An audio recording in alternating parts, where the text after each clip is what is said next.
আজকে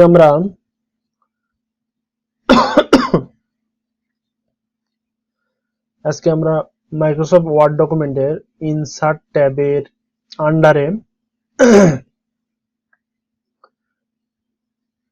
এই যে পেজ নামে যেই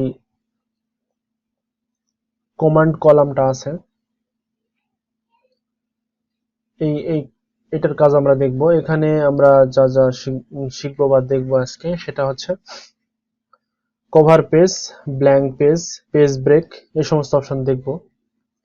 তো কভার পেজটা কি? আমরা যখন কোনো বই ছাপাই বা বই প্রিন্ট আউট করি বা কোনো জব তৈরি করি, তখন জবের উপরে একটা আমরা কভার পেজ ইউজ করি।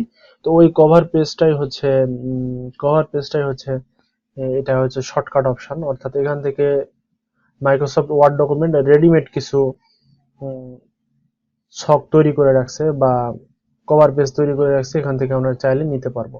তো এটা আমরা কিভাবে নিব এটা দেখার জন্য আমি এই পেজে চলে আসলাম। এই পেজে চলে আসে এখান থেকে আমি এটার পেজ নিতে যাচ্ছি। এরকম এই যে দেখেন, ওই আমি যেই ডকুমেন্টটুকু নিয়েছিলাম সেটা নিচে চলে আসছে, আর এই যে এই অংশটা এটা হচ্ছে উপরে চলে আসছে।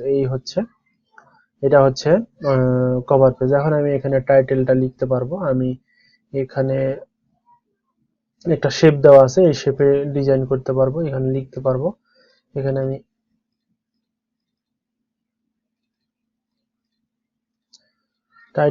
টাইটেল লিখতে পারবো। এই যে টাইটেল আমি যেটা চাই সেটা লিখতে পারবো এইভাবে টাইপ করে।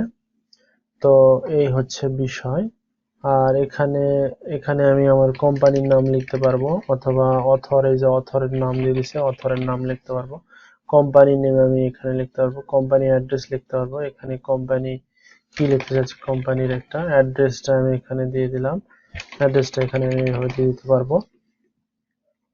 তো এই হচ্ছে বিষয়। আবার আমি এটাকে সরায় ফেলতে পারবো কিভাবে? কভার পেজে গিয়ে রিমুভ রিসেন্ট কভার পেজ, এখানে ক্লিক দিব, এই চলে গেছে। এই হচ্ছে, এটা হলো কভার পেজ এর কাজ। এখন ব্ল্যাঙ্ক পেজ আমি চাচ্ছি যে এখানে আমার দুটা পেজ নেওয়া আছে। এটা আমি দেখতে পাচ্ছি যে আমার এখানে স্ট্যাটাস বারে আমি এখানে স্ট্যাটাসে দেখতে পাচ্ছি যে পেজ 1 অফ 2, মানে আমার এই কার্সরটা যে টিকটিক করতেছে, এই যে কার্সর, এই কার্সরটা হচ্ছে এখানে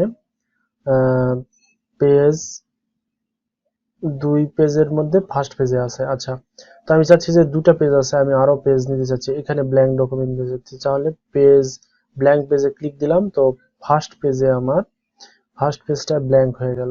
আমার যেখানে কার্সর থাকবে সেখান থেকে পেজ নেওয়া শুরু হবে। আমি এখানে এবার কার্সর রাখছি হচ্ছে তৃতীয় পেজে। আমি এখানে চাচ্ছি তৃতীয় পেজে আমার কার্সর থাকবে। চতুর্থ পেজ তৈরি হবে, ব্ল্যাঙ্ক পেজ আমি একটা নিব। তো ব্ল্যাঙ্ক পেজে ক্লিক দিলাম, এই যে আমার কার্সরটা চলে আসলো, তৃতীয় পেজ ফাঁকা রয়ে গেল। এইভাবে আমি করতে পারি। আর পেজ ব্রেকটা কি? আমি মনে করেন যে এক লাফে ফার্স্ট পেজ থেকে সেকেন্ড পেজে আসতে যাচ্ছি, এই জন্য পেজ ব্রেক অপশনটা ব্যবহার করা হয়। আপনি কার্সর মনে করেন যে ফার্স্ট পেজে আছে, আপনি চাচ্ছেন সেকেন্ড পেজে যাবেন, তাহলে পেজ ব্রেক দিলেন, এই যে সেকেন্ড পেজে চলে আসছে। আবার পেজ ব্রেক দিলেন, আবার থার্ড পেজে চলে আসছে। পেজ ব্রেক দিলেন, ফোর্থ পেজে চলে আসছে। তো ওদিকে ওদিকে এইভাবে আপনার পেজ ব্রেক অপশনটা কাজ করে। এই হলো ইনসার্টের আন্ডারে cover page, blank page, page break, এটার কাজ। তো আজকের ভিডিও এই পর্যন্তই। আগামীতে আবারও কথা হবে। আল্লাহ হাফেজ।